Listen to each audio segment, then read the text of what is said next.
Ladies and gentlemen, I am pleased to present to you Dr. James McCann, who will deliver the commencement address.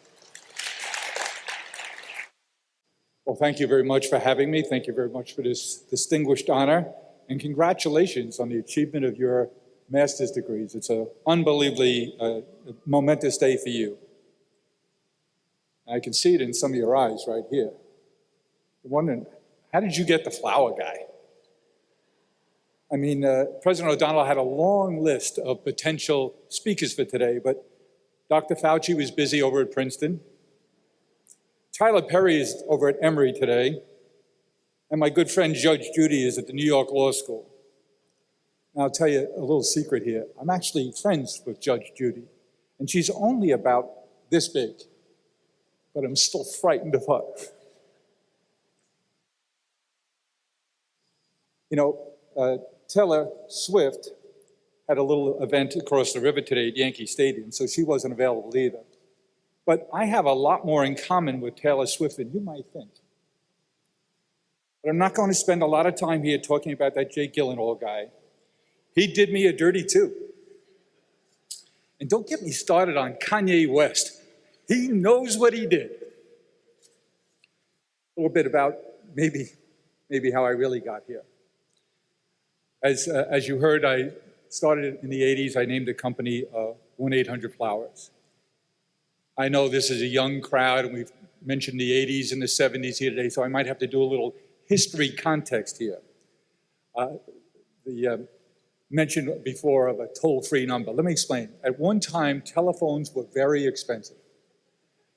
And we created an 800 number, which was free to encourage people to incur the cost of long-distance calling.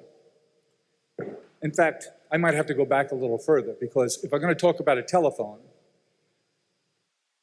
is a thing we used to have in our house to communicate with people. It's a lot like an iPhone today, only it had a wire and it didn't have Wordle. Now, we use that telephone and the other technologies that were mentioned to make it easy for people to express themselves and connect all the important people in their lives. And what this whole past couple of years of the COVID experience has taught us is that the most important thing in life, the way we measure our success, the way we measure our happiness, it's all about relationships. And in the 40-plus years of being a florist, I've learned that relationships are key because we help people in that expression and connection every day. At the beginning of COVID, I began to write a letter. Now, this is the same guy at Lachlan or John Jay. I never got a term paper in on time. But I started to write a letter every Sunday to our customer base, who we now think of much more as a community. We call that newsletter The Pulse. And it's not about selling anything. It's about expressing how we were feeling and what we were going through with a basis about relationships. Now, there are 7.5 million subscribers today to that Pulse. So the pressure to produce this every week is getting stronger all the time. 7.5 million subscribers is 3 times what Time Magazine is. Magazine. A magazine is a thing you used to do with paper and photographs and editorial, and you'd print it, you'd staple it, you'd put it on a news, never mind. But what we've learned, and the wonderful people I get to work with in putting together that Pulse every week, and now the podcast that goes with it, about relationships, is that I was able to assemble a wonderful team of some of the best and most thoughtful professionals in psychology and the social services. And what I took away in my lessons from them about relationships, that there are 3 key elements that I'd ask all of us to think about today. The 3 things that I learned through the COVID experience has been, 1, in terms of relationships, nurture the relationships you already have. Second thing is, go back to the ones that have faded away and invest in them. Decide which ones matter to you and that you want to see if you can rekindle them. And be deliberate about creating new ones. Now, learning those lessons from these very wise folks, it taught me that we all have an amazing power, each of us. And I'm encouraging you today to use that power ever more. It's a daily practice that takes nurturing and maintaining, kind of like an orchid. All right, enough with the flower metaphors, but This one I feel deeply, right down to my stems. Okay, enough. But one of those lessons I've learned was about reconnection. Who do you want to reconnect with? Who do you want to stay with? And let me tell you a story of my own deep lesson about reconnection, and it involves my college experience. My wife, Mary Lou, and I were at a conference out west about 20 years ago. And we were at a table of 10 people, and I didn't know anyone else at the table besides my wife. And a lady on the other side of the table used an icebreaker technique to get the conversation going. And she asked to go around the table, have any of you had an experience with a teacher that really changed your life? And she asked me right out of the gate, and I said, you know, I have. And it was at John Jay College. When I went to John Jay College, it was in the New York City Police Academy, so early on.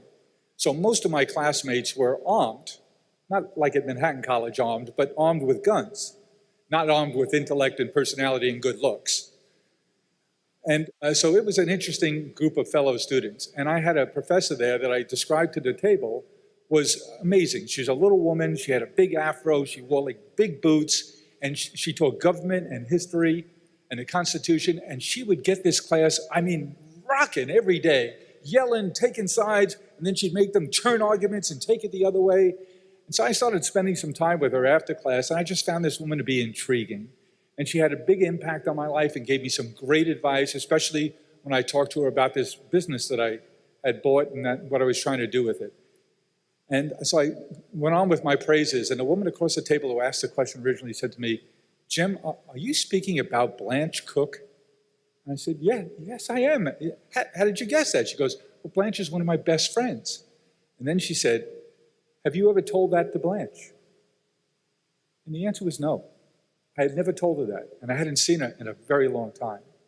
But I resolved when I got back to New York, I'd change that, and I did. I went to see Blanche, and we had a wonderful conversation, which ended in only two of us crying.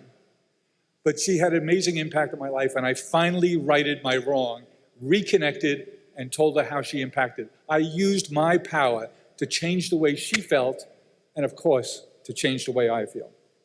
Now, the good news is we all have this amazing power to change the way people feel. And I'm here to tell you that I've never, in all my years alive, not just in business, never heard someone say, you know, I have way too much love, way too many good relationships in my life. I've never heard it, and I don't expect I ever will. I did have a meeting last week with Jeff Bezos. He might have too much money, but not too much love. So I encourage you to think about what we've seen, especially during COVID, when we were deprived of all those little micro contacts, those little micro relationships. It could be with your barista, it could be with the person you interact with at the dry cleaner, at a restaurant, or it might be, you know, when you walk by and you see your barber and you wave in through the window. I do a lot more waving in through the window than stopping by for any work these days. And I dare suggest that if I asked each of you, do you have a favorite restaurant? And if the answer was yes, I bet it's the restaurant that doesn't have the best food, but they know your name. It's all about how do we connect, how do we develop relationships. I was just chatting in the back room before about an incident I had just a month ago. So at Flowers, our main office is on Long Island. We've got about 500 people out there. Then we have an office in Manhattan here, about 100 people. And we just moved it from 28th and 5th to 44th Street by Grand Central. So it was my first day in the office a little over a month ago now. And it was lunchtime. I go downstairs to get something to eat, bring it back upstairs. And we have a doorman, and then after you come through the lobby, we have a guy at a security desk there. And he was a grizzly-looking guy, and I had just come back with my lunch, and the guy at the desk had changed, and I didn't recognize him. I hadn't seen him that morning, my first morning. So I went up to him and I said, hi, what's your name? And he looked at me, he said, who are you? Obviously, he didn't have a real good day, but I resisted the urge to let the Queens in me come out and respond in kind. And what I said was, I put out my hand across the counter. I said, my name's Jim McCann. I'm with 1-800-Flowers upstairs here. We're new in the building, and today's my first day, and I just thought I'd come and say hello. Well, the toughness drained right out of his face. And he warmed up and he took his hat off and he came around the counter and he said, "Oh, I'm sorry, Mr. McCann." And he shook my hand. He said, "I was having a bad day," but he said, "Thanks for smacking me out of it." And I want to tell you now, I'm in and out of the building all the time. I get the biggest reception from Andy every time I come by because we had a little moment where one of us in the beginning extended, but then the other reciprocated. And so what I'm saying is, when we use our power to build relationships, there's so much benefit that comes from it. And I'm asking you to do one more thing, and that is, you obviously had a plan in life. And today you can put a big old check mark on the next to education because you've done it. But I'm suggesting you need to have a plan in life just the same way you did for your education with the relationships in your life. Whether they're business relationships, family relationships, personal relationships, write your plan down.